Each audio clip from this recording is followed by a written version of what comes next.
నమస్తే ఆర్కేఎల్ TV news కి స్వాగతం. ముందుగా ముఖ్యాంశాలు. ఈఈ గారు పాకాల నీటిని వదిలి రైతులను ఆదుకోండి.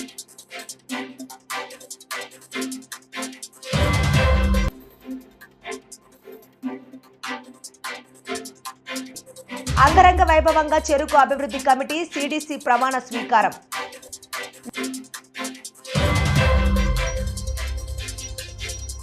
కామారెడ్డిలో శ్రీ చైతన్య హై స్కూల్లో నిబంధనలకు విరుద్ధంగా ఫీజులు వసూలు చేస్తున్నా పట్టించుకొని జిల్లా విద్యాశాఖ అధికారులు కామారెడ్డి జిల్లా కేంద్రంలోని శ్రీ చైతన్య హై స్కూల్లో విద్యార్థుల తల్లిదండ్రుల నుండి విచ్చలవిడిగా ఫీజులు వసూలు చేస్తున్నారని విద్యార్థి సంఘాల నాయకులు డిమాండ్ చేశారు.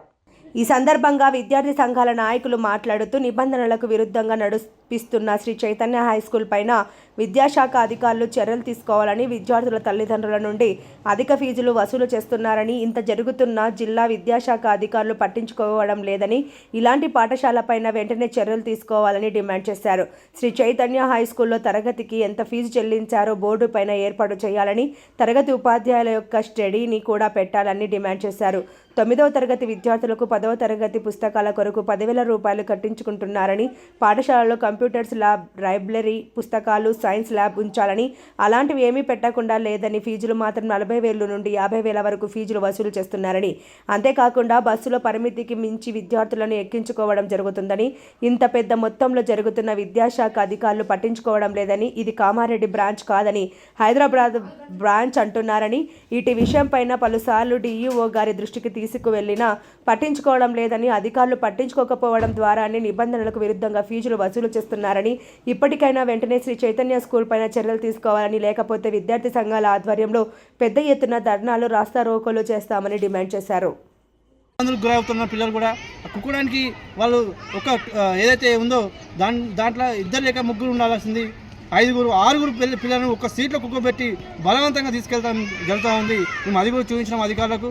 అంటే ఒక పక్కన పూర్తిగా రవాణా వ్యవస్థ పూర్తిగా దోపిడీ చేస్తూ ఉన్నారు, పక్కన విద్యా వ్యవస్థ దోపిడీ చేస్తూ ఉన్నారు, బస్సుల పేరుతో ఆర్థిక దోపిడీ చేస్తూ ఉన్నారు. కాబట్టి ఇలాంటి వ్యవస్థ పైన వెంటనే అధికారులు చర్య తీసుకోవాలా. శ్రీ చైతన్య నిబంధనల విరుద్ధంగా నడుపుతున్న ఏదైతే ఈ ఫీజుల విషయంలో కానీ, గవర్నింగ్ బాడీ విషయంలో కానీ, అలాగే పిల్లలకు ఆడుకోవడానికి టైం లేకపోవడం వల్ల, టైం ఇవ్వకపోవడం, ఒక పీఈటీ అరేంజ్ చేయకపోవడం, విద్యార్థులు మానసికంగా ఇబ్బందులు గురవుతూ ఉన్నారు.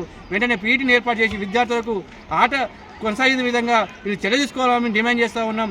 ఏదైతే నిబంధనలకు విరుద్ధంగా చైతన్యపై చర్య తీసుకోవాలని స్థానిక ఎంఈఓ గారికి కూడా మేము వినతిపత్రం అందజేయడం జరిగింది. వెంటనే ఇది అతను కూడా స్థానికంగా స్పందించడం జరిగింది. వెంటనే చర్య తీసుకుంటామని ఆశిస్తున్నాం. నా పేరు అరుణ్, నేను ఎస్ఎఫ్ఐ జిల్లా అధ్యక్షుని. ఈరోజు కామారెడ్డిలో ఉన్నటువంటి శ్రీ చైతన్య హై స్కూల్ ఏదైతే ఉందో, ఈ శ్రీ చైతన్య హై స్కూల్లో ఆందోళన నిర్వహించడం జరిగింది. ముఖ్యంగా ఈ స్కూల్లో పూర్తిగా ప్రభుత్వ నిబంధనలకు విరుద్ధంగా ఈ పాఠశాల నడుస్తుంది. ముఖ్యంగా ఒక విద్యార్థికి 40,000 నుండి 50,000 రూపాయల ఫీజులు ఇవాళ వీళ్ళు నిర్ణయించి వసూలు చేస్తున్నటువంటి పరిస్థితి ఉంది. గవర్నింగ్ బాడీ ఏర్పాటు చేయలేదు, తల్లిదండ్రుల పర్మిషన్ లేదు, విద్యాశాఖ అధికారుల పర్మిషన్ లేదు, ఎవరు అనుమతులు లేకుండానే ఫీజులు ఇష్టానుసారంగా వసూలు చేస్తున్నారు. అంతేకాదు నోట్ పుస్తకాలకు, పాఠ్య పుస్తకాలకు ఇవాళ ప్రభుత్వం చాలా క్లియర్గా చెప్పింది ఎట్లాంటి ఇవి కూడా ఇక్కడ స్కూల్ ఆవరణలో విక్రయించొద్దు అని చెప్పేసి. కానీ వీళ్ళు 10 నుంచి 12,000 రూపాయల ఫీజులు అధికంగా వసూలు చేసి ఇవాళ పాఠ్య పుస్తకాలు, నోట్ పుస్తకాలు అమ్మినటువంటి పరిస్థితి ఉంది. అంతేకాదు వీళ్ళ గతంలో కూడా చెప్పినాం, విద్యార్థులకు స్పోర్ట్స్కు సంబంధించినటువంటి పీరియడ్ పెట్టట్లేదు, వాళ్ళకు మానసిక వికాసానికి సంబంధించినటువంటి అందించాలని చెప్పేసి గతంలో చెప్పినాం. కానీ విద్యార్థులకు స్పోర్ట్స్ పీరియడ్ పెట్టట్లేదు, ఆట ఆడించట్లేదు, కనీసం ఆట స్థలం కూడా లేనటువంటి పరిస్థితి వాళ్ళ కామారెడ్డి శ్రీ చైతన్యకు ఉంది. అంతేకాదు ఇవాళ ఈ విషయాలే కాకుండా ఇవాళ ఎగ్జామ్స్ విషయంలో కానీ, మిగతా అన్ని విషయాల్లో కానీ ఏదో ఒక రూపంలో విద్యార్థుల నుంచి పైసలు దండుకోవాలనే చూస్తున్నారు తప్ప మిగతా విషయం కూడా ఏది కూడా వీళ్ళు నడిపినటువంటి పరిస్థితి లేదు. మేము వెంటనే ఇక్కడ ఆందోళన చేస్తే ఎంఈఓ గారు వచ్చారు. ఎంఈఓ గారికి కూడా రిటర్న్లో కాంప్లైంట్ చేసినాం. ఇక్కడ పూర్తిగా ప్రభుత్వ నిబంధనలకు విరుద్ధంగానే ఈ పాఠశాల నడుస్తుందని చెప్పేసి కూడా ఎంఈఓ గారికి రిటర్న్లో కాంప్లైంట్ చేయడం జరిగింది. ఎంఈఓ గారు కూడా హామీ ఇచ్చారు, ఖచ్చితంగా వీళ్ళకి మెమోలు జారీ చేస్తాం, వీళ్ళు ఏదైతే తప్పులు చేస్తూ ఉన్నారో విద్యాశాఖను ఇవాళ మోసం చేస్తూ ఇవాళ స్కూల్ నడుపుతూ ఉన్నారో వాళ్ళ మీద ఖచ్చితంగా కఠిన చర్యలు తీసుకుంటామని చెప్పేసి ఎంఈఓ గారు కూడా హామీ ఇవ్వడం జరిగింది. కావున వెంటనే పై విద్యాశాఖ అధికారులు కూడా చర్యలు ఇంకా వెంటనే తీసుకోవాలని చెప్పి ఈ సందర్భంగా డిమాండ్ చేస్తాం. ఎస్ఎఫ్ఐ అండ్ బీవీఎం ఆధ్వర్యంలో పాఠశాలను శ్రీ చైతన్య పాఠశాలను సందర్శించిన సమయంలో మేము నా దృష్టికి తీసుకొచ్చిన అంశాలు ఏంటంటే, ఇక్కడ కార్పొరేట్ పాఠశాలలో కనీసం మినిమం లైబ్రరీ పుస్తకాలు కానీ లైబ్రరీ బుక్స్ కంప్యూటర్ ల్యాబ్స్ ఏం ఫెసిలిటీస్ లేవు. అదేవిధంగా గవర్నింగ్ బాడీ లేకుండానే అధిక ఫీజులు వసూలు చేస్తున్నారు. వీటిని నియంత్రించాలి సార్. అదేవిధంగా మళ్ళీ అడ్వాన్స్గా 9th క్లాస్ పిల్లలకి 10th బుక్స్ ఖచ్చితంగా తీసుకోవాలి. ఒక్కొక్కరికి 12,000 ఒక సెట్కి 12,000 రూపాయలు వసూలు చేస్తున్నారని తీసుకురావడం జరిగింది. అదేవిధంగా మనకు ఫిబ్రవరి 3 శ్రీ పంచమి రోజు చాలామంది విద్యార్థులను అడ్మిషన్ తీసుకుంటామని ప్రచారం చేయడం జరుగుతుంది సార్. ఇలాంటివన్నీ ఆపేయాలని నా దృష్టికి తీసుకురావడం జరిగింది. నేను ఇమీడియట్లీ అలా ఏజీఎం గారితో మాట్లాడాను. ఈ 2 డేస్లో వీళ్ళు విద్యార్థులు ఇచ్చినటువంటి కాంప్లెక్స్ని ఇమీడియట్లీగా రెడ్యూస్ చేసి సమస్యలను పరిష్కరించే విధంగా చూడాలని, లేదంటే మరి ఈ పాఠశాలపైన తగిన చర్యలు తీసుకుంటామని ఏజీఎం గారికి ప్లస్ ప్రిన్సిపాల్ గారికి అలాగా హెడ్ ఆఫ్ ద కరస్పాండెన్స్ గారికి దృష్టి కూడా.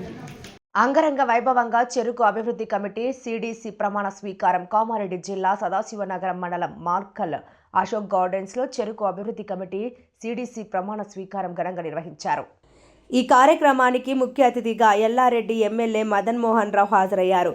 చైర్మన్గా ఇర్షాద్ ఉద్దీన్, డైరెక్టర్లుగా పీర్ రెడ్డి, నరేందర్ రెడ్డి, ఎమ్మెల్యే మదన్ మోహన్ ఆధ్వర్యంలో ప్రమాణ స్వీకారం చేశారు. ఈ సందర్భంగా ఎమ్మెల్యే మదన్ మోహన్ రావు మాట్లాడుతూ స్థానికంగా ఫ్యాక్టరీ ఎల్లారెడ్డి నియోజకవర్గంలో ఉంటుందని, కానీ ఎప్పుడు కూడా ఎల్లారెడ్డి నియోజకవర్గానికి సంబంధించిన ఏ ఒక్క నాయకుడు కూడా దీనికి చైర్మన్ కాలేదు అన్నారు. దీనికోసం 9 నెలలుగా సీఎం మంత్రి గారితో వ్యక్తిగతంగా మాట్లాడి ఎంతో మందితో కోట్లాడితే ఈ పదవి వచ్చిందని తెలిపారు. గత ప్రభుత్వాల నియోజకవర్గాన్ని 10 ఏండ్లు వెనకకి నెట్టేశారన్నారు. ఇప్పుడిప్పుడే దారిన పెడుతున్నానని అన్నారు. చెరుకు రైతులకు ఎటువంటి ఇబ్బందులకు గురి కాకుండా అన్ని విధాలుగా రైతులకు సహకరించాలని చైర్మన్కి గాయత్రి షుగర్స్ యాజమాన్యానికి తెలిపారు. ఈ కార్యక్రమంలో కాంగ్రెస్ పార్టీ కార్యకర్త నాయకులు పాల్గొన్నారు. ఈ 9 నెలల యుద్ధం ఈ రోజు అంతమైంది.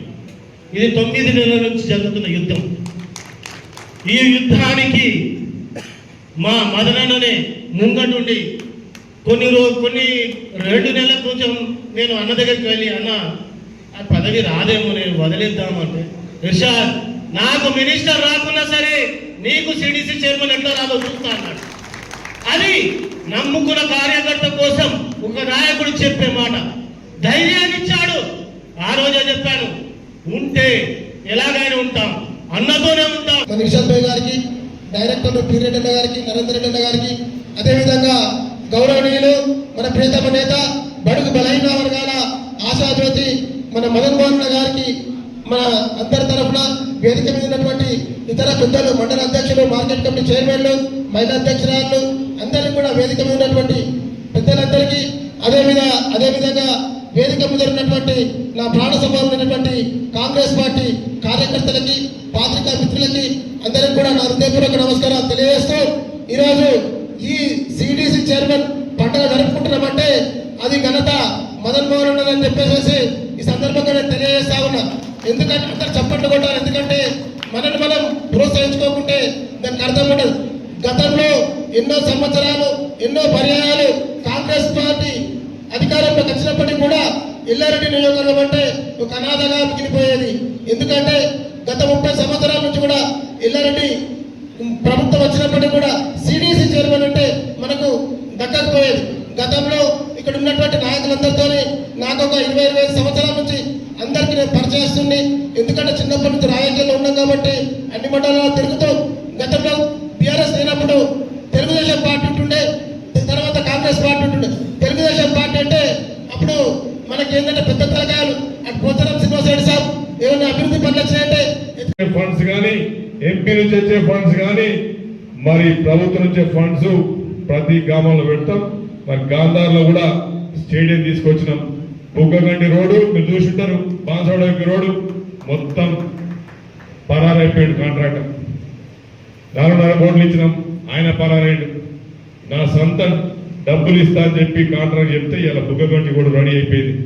ఇలా బాన్సవాడకి బుర్ర అని పోతున్నారు గడ్డ కింద అందరికీ. మరి మనం చెప్పుకుంటూ పోతే ఇట్లాంటి కార్యక్రమాలు మన ప్రజలకు చేస్తున్నాం. మీరందరి కార్యకర్తలు కూడా మంచి ఉత్సాహంతో చేస్తున్నారు. మరి తెలంగాణ రాష్ట్రంలో ఎల్లారెడ్డి నియోజకవర్గం ఆదర్శంగా నిలవాలి. నంబర్ 1 కావాలి. ఈడ సదాశినాలు లింగంపల్లి ఫ్యాక్టరీలు ఉన్నాయి, ఆడ కొన్ని ప్రాబ్లమ్స్ ఉన్నాయి, భూములకి ఇప్పియాలా. మొన్న ఫ్యాక్టరీ కూడా తీసుకొచ్చినాం. ఎవరు అన్నారట ఆ ఫ్యాక్టరీ మదన్ పైసలు తీసుకున్నారు. నేను తీసుకుంటాను 20 పైసలు తీసుకున్నా, ఈర్షా దగ్గర తీసుకున్నా పైసలు, మా సంఘానికి ఇచ్చిన పైసలు నాకు ఏఎంసీ చైర్మన్ ఇచ్చిన. మదన్ మోహన్ అనేటోడు పనిచేసేటోడు. ఇవాళ యువతకు ఉద్యోగాలు 2000 ఉద్యోగాలు వస్తున్నాయి. వివేక్ అగ్రోబయోటిక్ ఇచ్చిన ఇప్పుడు లింగంపల్లి స్టార్ట్ అయింది, దాంతో 2000 మందికి ఇవాళ ఉద్యోగాలు వస్తున్నాయి. ఊరూరుకు బోర్ వేస్తున్నాం, ఊరూరికి మోటార్ పెడుతున్నాం. మీరు చూసారు కదా, ఊరూరు ఏడ నీళ్ళ ప్రాబ్లం ఉందంటే ఆడ తీసుకుపోయి మోటార్ వేస్తున్నాం, మోటార్ పెడుతున్నాం. మీ అందరు కూడా ఒక్కడే చెప్పేది, మరి వేరే కార్యక్రమాలు ఉన్నాయి. ఏ కార్యకర్త కూడా నిరాశపడదు, ఎవడో చెప్తే నమ్మద్దు. మీరేం తొందరపడకండి. 100% వచ్చే ఎలక్షన్లో కూడా గెలిచే కార్యకర్తకు 100కు 100% నేను బీఫామ్ ఇస్తాను. మీకే ఎవరెన్ని చెప్పినా కానీ మీకు ఎప్పటికీ తెలిసిపోయి ఉంటుంది. ఎవరెన్ని చెప్పినా, ఎంత ఫోర్స్ చేసినా నిజమైన కార్యకర్త, పార్టీకి పనిచేసిన కార్యకర్త మాత్రం మదన్ మోహన్ బతుకున్న రోజులు అన్యాయం జరగనివ్వబోను. కనుక 100% మీరు పనిచేయండి. ఒక్కసారి నన్ను నమ్ముకుంటే, ఒక్కసారి నా మనిషి నమ్మితే జీవితాంతం నేను వదిలిపెట్టాను. ఒక్కసారి నన్ను నమ్ముకున్నా, ఒక్కసారి నా మనిషిని నమ్ముకున్న జీవితాంతం వదిలిపెట్టాను. నాకు ఎట్లుంటుందంటే ఉంటే ఇటు బాన్సువాడ ప్రభుత్వ ఎంసీహెచ్ హాస్పిటల్ ముందు 4 నెలల బకాయి వేతనాలు చెల్లించాలని హాస్పిటల్ కార్మికులు మోకాళ్లపై నిలబడి వినూత్న రీతిలో నిరసన తెలిపారు. ఈ కార్యక్రమాన్ని ఉద్దేశించి ఏఐటియుసి జిల్లా ఉపాధ్యక్షులు దుబాస్ రాములు మాట్లాడుతూ ప్రభుత్వ ఆసుపత్రిలో పనిచేస్తున్న సెక్యూరిటీ, పేషెంట్ కేర్, శానిటేషన్ కార్మికులకు రావాల్సిన 4 నెలల బకాయి వేతనాలు వెంటనే చెల్లించాలని ఆయన డిమాండ్ చేశారు. కార్మికులకు పని భద్రత కల్పించాలని, ప్రతి నెల 5వ తేదీన జీతాలు చెల్లించాలని, జాతీయ పండుగ సెలవులు ఇవ్వాలని, మెటర్నిటీ లీవులు ఇవ్వాలని ఆయన డిమాండ్ చేశారు. కనీస వేతనాల చట్టాన్ని అమలు చేయాలని ఆయన తెలిపారు. అలాగే తొలగించిన 2 మహిళా కార్మికులను విధుల్లోకి తీసుకోవాలని ఆయన డిమాండ్ చేశారు. కార్యక్రమంలో సంతోష్ గౌడ్, రేణుక, సయ్యద్, కమర్ అలీ, సురేఖ, ప్రేమ్ సింగ్, కళ్యాణి, జైల్ సింగ్, సంగీత, రాజేశ్వరి, శంకర్, గంగారాం, నాగరాజు, సుశీల, అనసూయ, నరసవ్వ తదితరులు పాల్గొన్నారు. జోగులాంబ బాలబ్రహ్మేశ్వరి స్వామి దేవస్థానంలో జనవరి 30 నుంచి ఫిబ్రవరి 3 వరకు జరగనున్న బ్రహ్మోత్సవాలు, ఫిబ్రవరి 25 నుంచి మార్చి 1 వరకు జరగనున్న మహాశివరాత్రి ఉత్సవాలకు అటవీ, పర్యావరణ, దేవాదాయ, ధర్మాదాయ శాఖ మంత్రివర్యులు కొండా సురేఖకి ఆహ్వానం అందింది. ఈ మేరకు ఆలయ ఈవో పురేంద్ర కుమార్ అర్చకులు మంత్రిని సెక్రటరియేట్లోని తన కార్యాలయంలో మర్యాదపూర్వకంగా కలిసి ఆహ్వానించారు. ఆలయ అర్చకులు మంత్రికి వేద ఆశీర్వచనం చేసి అమ్మవారి తీర్థ ప్రసాదాలను, ఆహ్వాన పత్రికను అందించారు.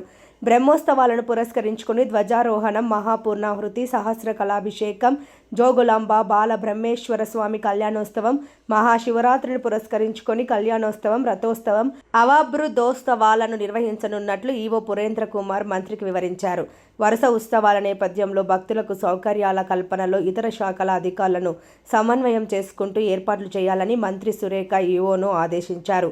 ఉత్సవాల నిర్వహణలో ఎలాంటి లోటు రాకూడదని మంత్రి ఆదేశించారు.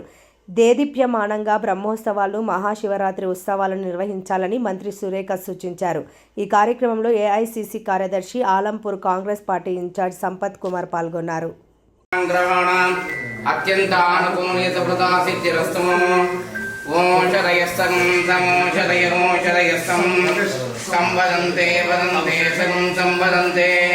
వదంతే సోమేన సోమేన వదంతే వదంతే సోమేన సోమేన సహ సోమేన సోమేన సహ సహ రాజ్ఞ రాజ్ఞ సహ రాజ్ఞ రాజ్ఞే రాజ్ఞ. బాలబ్రహ్మేశ్వర స్వామివారి మహాశివరాత్రి బ్రహ్మోత్సవాల ఆహ్వాన పత్రిక. జోగులాంబ అమ్మవారి వార్షిక బ్రహ్మోత్సవాలు 30వ తేదీ జనవరి 2025 గురువారం నుండి 3వ తేదీ ఫిబ్రవరి 25 సోమవారం వరకు అంగరంగ వైభవంగా జరగనున్నాయి. కేతూనాం ప్రబలగం జోగులాంబ పరమేశ్వర సంపూర్ణ అనుగ్రహ ప్రదాన సిద్ధిరస్తు.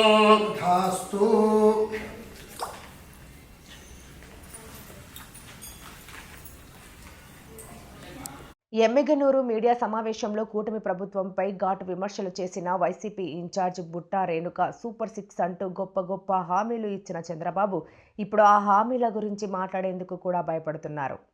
సంక్షేమ పథకాలను కొనసాగించలేమని, అభివృద్ధికి డబ్బులు లేవని ప్రకటించడం ప్రజలను మోసం చేయడమే అన్న విషయం స్పష్టమైంది అన్నారు. వైసీపీ పాలనలో సంక్షేమానికి ప్రాధాన్యత ఇచ్చిన ప్రతి కుటుంబానికి తగిన విధంగా ఆర్థిక సహాయాన్ని అందించిన ఘనత జగన్కి దక్కుతుందన్నారు.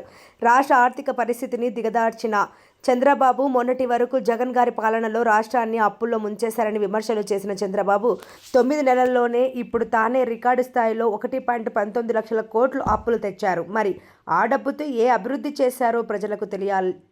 చంద్రబాబు నాయుడు గారు కేవలం మాటలతో అందరినీ మభ్యపెట్టే వ్యక్తి అని మరొక్కసారి నిరూపించుకున్నారు ఆయన.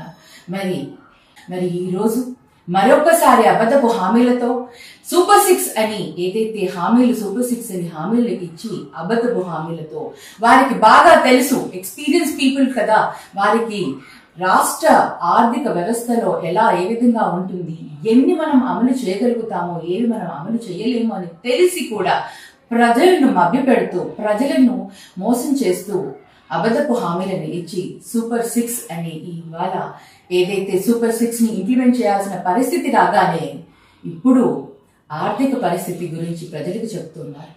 ఈరోజు మనం ఆర్థికంగా చాలా అస్తవ్యస్తంగా ఉంది ఆర్థిక పరిస్థితి అంటూ ఇప్పుడు కూడా ఆయన అప్పులు చేస్తూ 9 నెలలలోనే ప్రభుత్వం ఏర్పాటు చేసిన 9 నెలలలోనే 1.19 lakh crores అప్పులు చేశారు. ఈ అప్పులు అన్ని కూడా దేనికోసం ఉపయోగించారు? ఇక్కడ సంక్షేమ పథకాలు లేదు, అక్కడ ఇన్ఫ్రాస్ట్రక్చర్ డెవలప్మెంట్ లేదు. మరి ఏ విధంగా దేనికోసం ఉపయోగిస్తున్నారో ఒక్కసారి వాళ్ళే ఆలోచించాలి. వాళ్ళు ఒకసారి అందరికీ చెప్పాల్సిన బాధ్యత కూడా ఉంది. ఈరోజు నీతి ఆయోగ్ లో మన ఫిజికల్ హెల్త్ ఇండెక్స్ ఏదైతే 13th ర్యాంక్ వచ్చిందని అంటున్నారో, జగన్మోహన్ రెడ్డి హయాంలో 13th ర్యాంక్ వచ్చిందని, మరి చంద్రబాబు నాయుడు గారి హయాంలో కూడా 13th ర్యాంక్ లోనే ఉండింది. చంద్రబాబు నాయుడు గారి హయాంలో కోవిడ్ లేదు, ఎటువంటి హెల్త్ ప్రాబ్లమ్స్, ఎటువంటి హజార్డ్స్ ఏవీ లేవు. అదే జగన్మోహన్ రెడ్డి గారి హయాంలో 2.5 years కోవిడ్ వల్ల మొత్తం ప్రపంచమే ఎంతో ఆర్థికంగా దెబ్బతిన్న వ్యవస్థతో అటువంటి పరిస్థితుల్లో మన రాష్ట్రంలో మనం స్టిల్ మనం 13వ ఇండెక్స్ లో ఉన్నాము అంటే ఒకసారి అందరూ కూడా ఆలోచించుకోవాల్సిన అవసరం చాలా ఉంది. అప్పట్లో లోన్లు ఎక్కువగా చేస్తున్నారు, శ్రీలంక లాగా మారిపోతుంది, మన రాష్ట్రం అంతా కూడా శ్రీలంక లాగా మారిపోతుంది అనేసి చంద్రబాబు నాయుడు గారు మరి పవన్ కళ్యాణ్ గారు కూడా అనడం జరిగింది.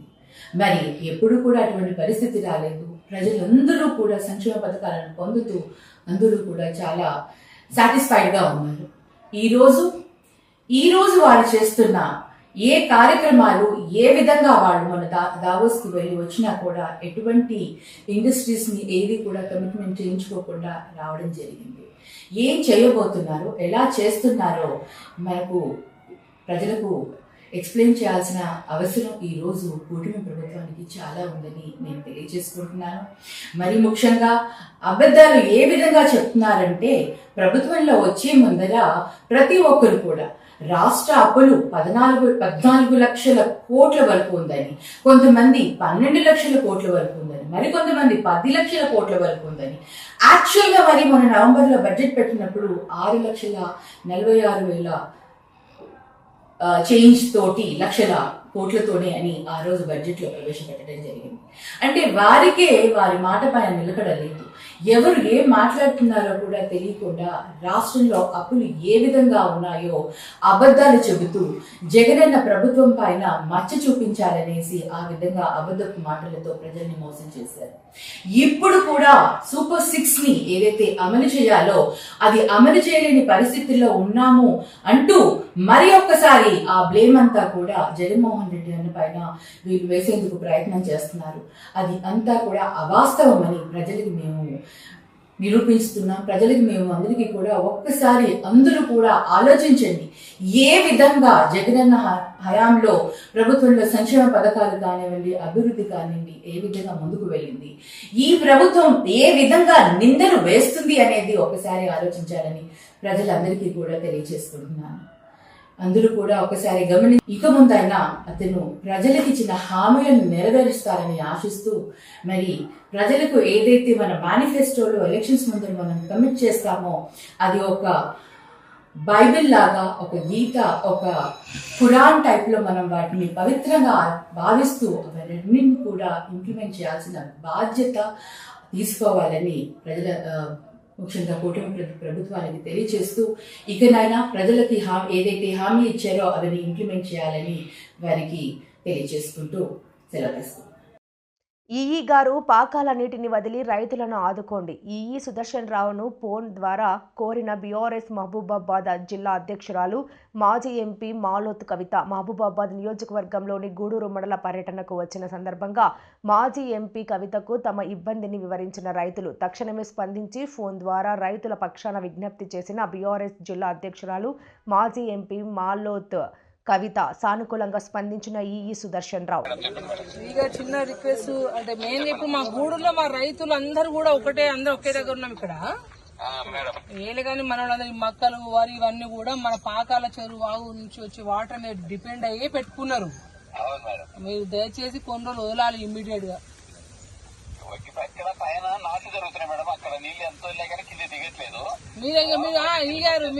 మీరు ఏం చేసినా సరే మీరు ఎట్లా వేస్తారో మీకు మాకు ముచ్చటొద్దు, మాకు పని కావాలి.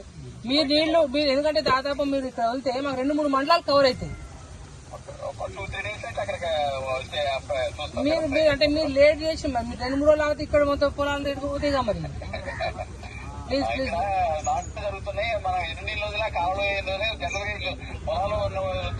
కొద్దిగా ఎక్కువ వదలండి. కొంచెం వదిలితే రైతులు 3-4 రోజులు అయితే సెట్ అయిపోతారు, అంత ఇబ్బంది ఏం లేదు. మీరు చూస్తా కాదు, దయచేసి తప్పకుండా చేయండి. మీ మీదనే డిపెండ్ అయి ఉంది. రైతులందరూ బాగా అవస్థ పడుతున్నారు ఖచ్చితంగా. ఎందుకంటే ఓన్లీ ఆ వాటర్ మీద డిపెండ్ అయ్యి పొలాలు వేసుకున్నది. అసలు ఈ రైతు బంధు సరి వస్తలేదు, ఇదేం వస్తలేదు, అంత రైతు ఎంత సస్తా ఉన్నారు. ఆ రైతు బంధు రాక ఆయనతో పొలాలు ఎంటుకపోతే ఆయనతో కోసం పుట్టినాడు. అయితే పెట్టుబడి కూడా గిట్టుబడి కాదు. ప్లీజ్ థ్యాంక్ యూ అండి. నమస్తే. నా నెంబర్ సేవ్ చేసుకోండి మీరు. ఎస్సీ వర్గీకరణ జరిగితే తన సీఎం పదవి పోతుందేమో అని రేవంత్ రెడ్డి భయపడుతున్నాడు అని మాజీ డిప్యూటీ సీఎం తాటికొండ రాజయ్య అన్నారు. నేడు హన్మకొండ జిల్లా బీఆర్ఎస్ పార్టీ కార్యాలయంలో ఏర్పాటు చేసిన మీడియా సమావేశంలో ఆయన మాట్లాడుతూ, ఎందుకంటే పైన క్యాబినెట్ నుండి ఇక్కడ క్యాబినెట్ వరకు అందరూ మాలలే ఉండేసరికి ఆయనకు పదవి భయం పట్టుకున్నది. ఇప్పటికే ఎస్సీ వర్గీకరణ జరగకపోవడం వలన మొన్న ప్రకటించినటువంటి టీచర్ల పోస్టులలో మరియు ఎంబీబీఎస్ సీట్లలో అత్యధిక శాతం సీట్లు మాలలకే దక్కాయి. ఇప్పటికైనా రేవంత్ రెడ్డి తన మనసు మార్చుకొని ఎస్పీ వర్గీకరణకు అనుకూలమైన ప్రకటన చేయకపోతే రాబో కాలంలో మాదిగలంతా ఏకమై తగిన బుద్ధి చెప్పడానికి సిద్ధంగా ఉన్నారు. సమావేశానికి వచ్చి వారు హామీ ఇచ్చి ఆ రకంగా చివరిలో వారు ఏబీసీకి అనుకూలంగా మాట్లాడడం జరిగింది. కానీ భారతదేశంలో ఉన్న 47 రాజకీయ పార్టీలు, అనేక కుల సంఘాలు, ఉద్యమ పార్టీలు అందరూ కూడా మరి ఎస్సీలను ఏబీసీలుగా వర్గీకరించాలి, ఎస్సీ సబ్ కేటగరైజేషన్ను అందరూ కూడా మద్దతు తెలియజేయడం జరిగింది. చివరికి ఆగస్టు 1వ తారీఖు 2023 ఒక చారిత్రాత్మక తీర్పు రావడం జరుగుతుంది. రాజ్యాంగ ధర్మాసనము 7 జడ్జెస్తో కూడిన కమిటీ చంద్రచూడ్ నాయకత్వంలో మరి ఒక చారిత్రాత్మక తీర్పు రావడం జరిగింది. ఎస్సీ సబ్ కేటగరైజేషన్ రాష్ట్ర ప్రభుత్వం బాధ్యతే. వారు ఎస్సీలను ఏబీసీగా వర్గీకరించుకోవచ్చు అని చెప్పేసి తీర్పుని ఇవ్వడం జరిగింది. దేశం మొత్తంలో ఉన్న అన్ని రాజకీయ పార్టీలు హర్షాధికారులు తెలియజేయడం జరిగింది. దాంట్లో తెలంగాణలో ఉన్న అన్ని రాజకీయ పార్టీలు మరి మేము సైతం సబ్ కేటగరైజేషన్కు మద్దతుగా ఉన్నామని చెప్పేసి ప్రతి ఒక్కరు కూడా మాట్లాడడం జరిగింది. ఒక్క మాల సామాజిక వర్గం తప్ప అందులో బీద వాళ్ళైనా లేదా మాల ఉపకులైన వాళ్ళు కాక ఓన్లీ మానవాళ్ళు మాత్రమే మరి వెంకటస్వామి కుటుంబానికి సంబంధించిన వివేక్ కావచ్చు, వినోద్ కావచ్చు, వంశీ వాళ్ళ వలలో పడి మాయమాటలకు మోసపోయే పరిస్థితి కనబడుతూ ఉన్నది. గ్రామాల్లో ఎన్నో కళా భజన బృందాలు ఎన్నో కళాకృత్యంలో కలిసిపోతున్నాయి. ఈ కళలన్నీ అంతరించిపోతున్నాయి. ఆ కళలతో పాటు సనాతన ధర్మాన్ని అంతరించిపోకుండా వచ్చే తరాలకు కూడా ఈ భజన బృందాలు అందించాలని నేడు హన్మకొండ పబ్లిక్ గార్డెన్ నుండి కళా భజన బృందాలు ఆర్ట్స్ అండ్ సైన్స్ కళాశాల వరకు భారీ ర్యాలీ నిర్వహించారు. కళలను అభివృద్ధి చేయాలని ప్రధాన లక్ష్యంతో వికాస తరంగిణి చిన్న జీఆర్ స్వామి ఆధ్వర్యంలో హన్మకొండలోని ఆర్ట్స్ అండ్ సైన్స్ కళాశాలలో బహిరంగ సభ నిర్వహించారు. జిల్లా నుంచి కాకుండా ఇతర జిల్లాల నుంచి వేలాది మంది కళా బృందాలు, మహిళా సంఘాలు అన్ని పాల్గొని అంగరంగ వైభవంగా నిర్వహించారు. ఈ సందర్భంగా చిన్న జీఆర్ స్వామి ముఖ్య అతిథిగా పాల్గొని ప్రసంగించారు. సనాతన ధర్మాన్ని కాపాడాలని ప్రధాన లక్ష్యం. గ్రామాల్లో ఎన్నో భజన బృందాలు అంతరించిపోతున్నాయి. ఆ కళలను కాపాడాలని ప్రధాన లక్ష్యంతో నేను ఈ కార్యక్రమాన్ని చేపట్టానని చెప్పారు. సభ సజావుగా నిర్వహించేందుకు సహకరించిన ఎమ్మెల్యేను, స్థానిక ప్రజాప్రతినిధిని ఆయన అభినందించారు.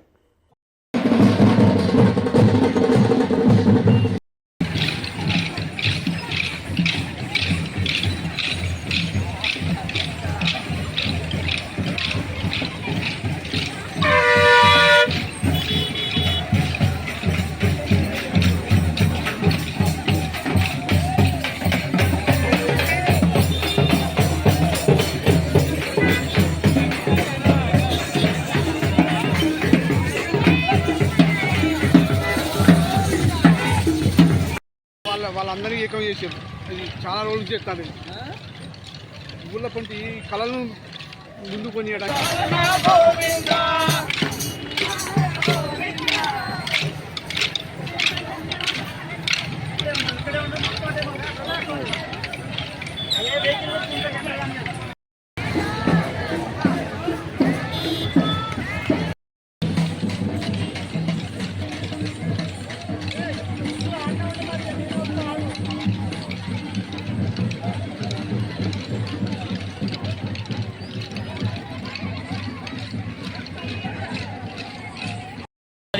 సిద్దిపేట మండలం, సిద్దిపేట జిల్లా. మాది గ్రామం ఇరుకోడు గ్రామము. ఈ మాల్మూలలో ఉన్నటువంటి భజన కార్యక్రమాలు, భజన బృందాలను ఈ ముచ్చింతల భజన కార్యక్రమాలు పెట్టాలని చిన్న జీఆర్ స్వామి గారు సంకల్పించి ఇక్కడ ఈ వరంగల్ హన్మకొండలో ఈ ఫామ్స్ తీసుకొని మా అప్లికేషన్ తీసుకొని మాకు ఐడి కార్డు కానీ అక్కడ భజన బృందాన్ని పెట్టడానికి మమ్మల్ని ఇక్కడికి రమ్మన్నారు. ఈ మీటింగ్ అక్కడ జరుగుతుంది కాబట్టి ఆ మీటింగ్ దగ్గరికి మేము వెళ్తున్నాము. ఈ సనాతన ధర్మం కాపాడడానికి కోసం ఈ చాలా కష్టపడి ఈ ఎక్కడెక్కడ విలేజ్ నుంచో భజన బృందాల వాళ్ళు చాలామంది వచ్చారు. వాళ్ళందరికీ మంచి కార్యక్రమం చూపించాలనే ఆశయంతో చిన్న జీఆర్ గారు స్వామివారు చేయడం జరుగుతుంది కాబట్టి మేము అందరం కలిసి వచ్చాము ఇక్కడ. ఓకే, థ్యాంక్ యూ అన్న.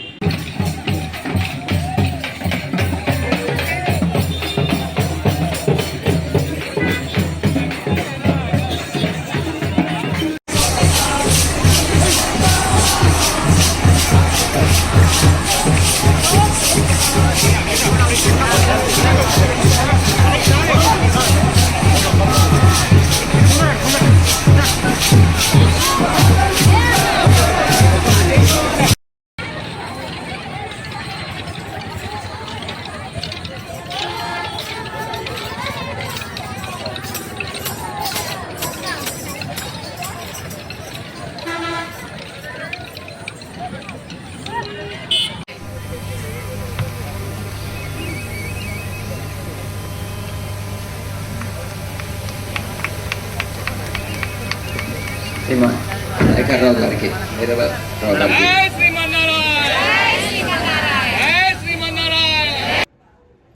రాబోయే తరాలకు భజన కార్యక్రమాలు అంటే ఏంటో తెలియని దుస్థితి.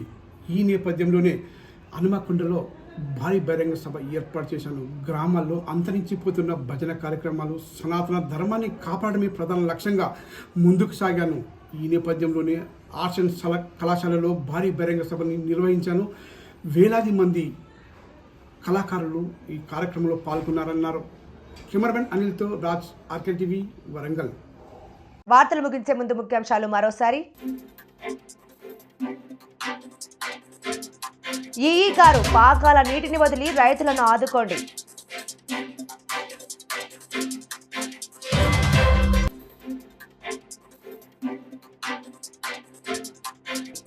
అంగరంగ వైభవంగా చెరుకు అభివృద్ధి కమిటీ సిడిసి ప్రమాణ స్వీకారం.